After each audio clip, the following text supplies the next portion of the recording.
Selamat datang, tetap semangat dan terus berjuang. Perkenalkan, nama saya Dewi Adventisari, calon guru penggerak Angkatan 8 Kota Pekalongan.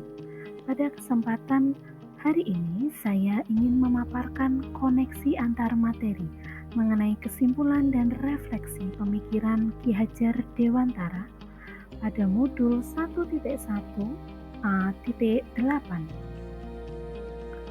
Ada 3 pertanyaan pematik yang saya gunakan. Pertama, apa anggapan awal proses pembelajaran di kelas? Kemudian yang kedua, apa pemikiran setelah memahami modul? Dan yang ketiga, bagaimana penerapan dalam pembelajaran? Di awal, saya menganggap bahwa siswa adalah kertas kosong, di mana menjadikan seorang siswa sebagai subjek yang belum tahu apa-apa dan guru siap untuk mengisinya. Anggapan yang kedua, guru sumber ilmu utama, di mana menganggap tingkat pemahaman siswa hanya bersumber dari guru. Jika belum dijelaskan, maka siswa tidak akan paham mengenai materi yang harus dikuasai.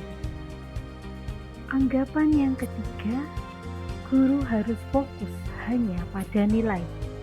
Jika nilai yang didapat melebihi KKM, guru akan menganggap bahwa pembelajaran yang dilaksanakan telah berhasil. Jika belum mencapai KKM, maka pembelajaran tidak berhasil. Yang ketiga, saya tidak mempertimbangkan adanya keragaman. Sebagai guru, tugasnya menyampaikan pembelajaran. Saat menyampaikan pembelajaran itulah tidak melihat keragaman potensi dalam kelas. Yang diutamakan adalah terpenuhinya materi yang ditargetkan dalam kurikulum. Itulah tadi keempat anggapan awal saya sebelum mengenal pemikiran Ki Hajar Dewantara. Lalu bagaimanakah anggapan saya setelah mengenal pemikiran Ki Hajar Dewantara?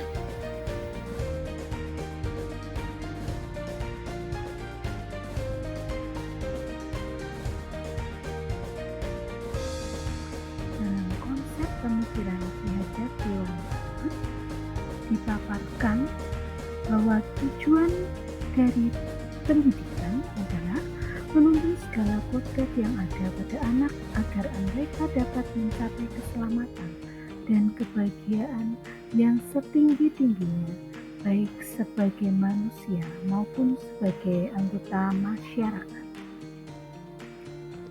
Dalam pemikiran tujuan pendidikan Ki Hajar Dewantara ini, anak menjadi fokus segala aktivitas dan tujuan dari pembelajaran. Ada 3 hal yang memancing pemikiran saya.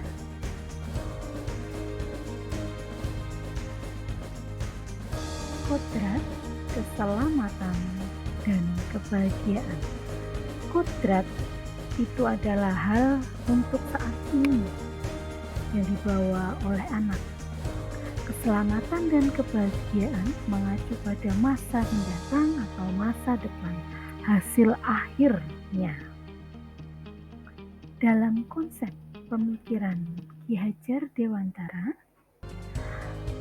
anak yang datang ke sekolah bukan lagi sebagai kertas kosong. Anak itu sebagai individu yang sudah terbentuk sesuai kodrat alam dan kodrat zaman, dengan karakter, kebiasaan yang sudah berkembang dalam diri sesuai zamannya. Membuat guru diposisikan jadi penuntun, bukan lagi sumber ilmu utama. Guru sebagai penuntun kekuatan-kekuatan kodrat yang telah dibawa anak, agar dapat memperbaiki lakunya hingga tumbuh sesuai kodratnya secara maksimal. Guru sama halnya seperti seorang petani. Agar padi tumbuh secara maksimal, petani harus mengolah tanah, membasmi hama yang mengganggu, mengamati setiap pertumbuhannya detik demi detik. Di sini petani tidak dapat mengubah atau mengganti kodratnya padi. Petani tidak bisa mengubah atau memaksa padi tumbuh menjadi jagung. Sekali lagi ditegaskan bahwa anak bukan lagi sebagai kertas kosong. Anak tumbuh dan hidup sesuai dengan kodratnya. Pendidikan yang digagas oleh Ki Hajar Dewantara menjelaskan juga bahwa pendidikan harus mampu membuat anak memiliki budi pekerti yang baik. Tentunya dengan harapan anak akan tumbuh menjadi manusia yang memiliki adab dan budi pekerti luhur, sehingga bisa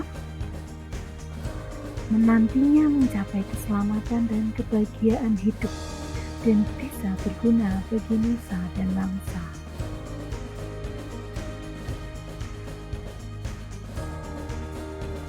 Pada penghujung ulasan materi ini, saya akan menyampaikan upaya penerapan yang bisa dilakukan di dalam kelas. Bagi saya, hal utama yang harus dipegang adalah sebuah konsistensi. Konsistensi untuk apa?